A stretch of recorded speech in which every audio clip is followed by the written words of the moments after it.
How do new imaging techniques detect early seropositive RA? Imagine catching rheumatoid arthritis before it causes serious damage.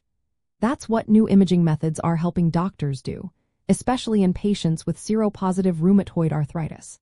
These techniques look inside the joints to find signs of inflammation and damage that traditional X-rays might miss. In seropositive rheumatoid arthritis, patients have specific autoantibodies like rheumatoid factor and anti-citrullonated protein antibodies, which often mean the disease is more aggressive. Detecting early changes in these patients is crucial for starting treatment early and preventing joint destruction.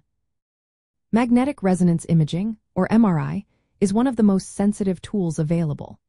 It can spot inflammation of the joint lining, called synovitis, and bone marrow edema, which is swelling inside the bone marrow. MRI can also find tiny erosions or holes in the bone that are too small to see on X-rays.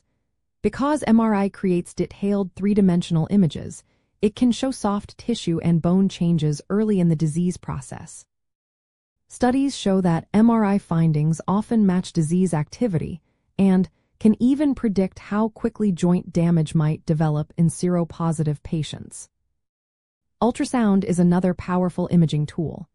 It uses sound waves to produce real-time images of joints and soft tissues. When combined with power Doppler, ultrasound can detect increased blood flow in inflamed synovial tissue, indicating active inflammation.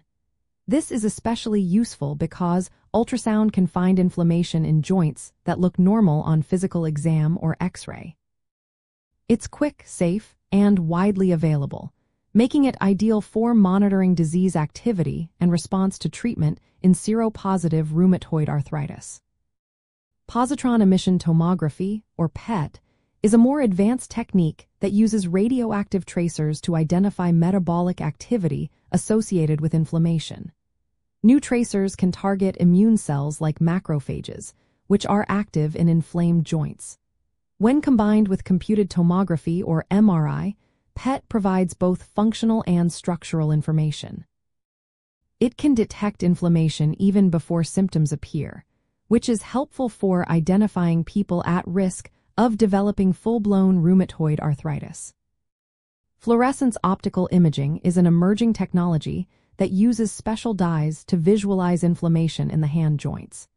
It can help differentiate seropositive from seronegative rheumatoid arthritis by measuring how much inflammation is present in specific joints. This technique may become a useful tool for objectively assessing disease activity and guiding treatment decisions. Nuclear medicine techniques like radiolabeled leukocyte scintigraphy and single-photon emission computed tomography are also used to detect immune cells in inflamed joints. While sensitive, they are less specific for rheumatoid arthritis and are less commonly used for early diagnosis. They can still provide valuable information about the extent of inflammation. All these imaging methods help catch seropositive rheumatoid arthritis early by revealing inflammation and joint changes before they become visible on X-rays. Combining imaging results with blood tests for autoantibodies and clinical examination improves diagnostic accuracy. They can identify patients with early joint inflammation who might not yet have obvious symptoms, monitor how well treatments are working, and predict who might develop more severe disease. This early detection allows doctors to intervene sooner, which can help preserve joint function and improve long-term outcomes. Always remember, if you suspect rheumatoid arthritis or have symptoms, consult a healthcare professional for personalized advice and appropriate testing.